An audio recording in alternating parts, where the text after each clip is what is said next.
Welcome back to my channel అండి. ఈరోజు మనము వెజ్ ఫిష్ కర్రీ చేయబోతున్నాము. దీనికి కావాల్సిన పదార్థాలు అరటికాయలు, పెద్దగా ఉన్న సైజువి 2 అరటికాయలు తీసుకుంటున్నాను. వాటిని ఒక క్రాస్లో కట్ చేసి మరి ఫిష్ షేప్ వచ్చేలాగా క్రాస్లో కట్ చేసుకొని వాటిలో మధ్యలో ఉన్న ఇత్తనాలని తీసేసి ఒక చిన్న హోల్ మాదిరిగా చేసుకోవాలి. అప్పుడు ఉప్పు, కారం, పసుపు, కొన్ని మసాలా పౌడర్లు వేసుకొని మీ ఇష్టం ఉన్న మసాలాలు వేసుకొని చక్కగా పట్టించి అరగంట తర్వాత వేడి నూనెలో 2 పక్కలు మంచిగా మరి బ్రౌన్ అయ్యేలాగా వేయించుకొని పక్కకు పెట్టుకోవాలండి.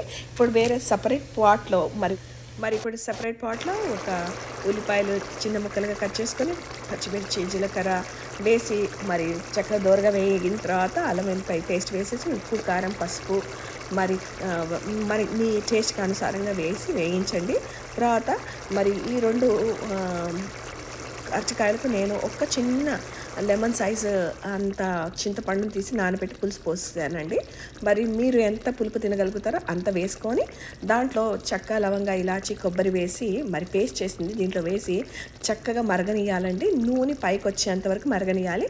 మరిగిన తర్వాత లాస్ట్లో ఈ వేయించి పెట్టుకున్న అరటికాయ ముక్కలను వీటిలో వేసేసి ఒక్క 3 నిమిషాలే ఉంచాలండి. వెంటనే తీసివేయాలి, ఎందుకంటే లేకపోతే ముక్క మెత్తగా అయిపోతుంది.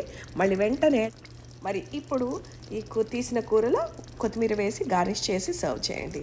మీకు కానీ వీడియో నచ్చినట్టయితే మరి లైక్ చేయండి, షేర్ చేయండి, సబ్స్క్రైబ్ చేసుకోండి. ఎవరైనా కానీ అసలు ఫిష్ కర్రీ ఎలా ఉంటుంది అని తెలియని వారికి ఇది పరిచయం చేయండి.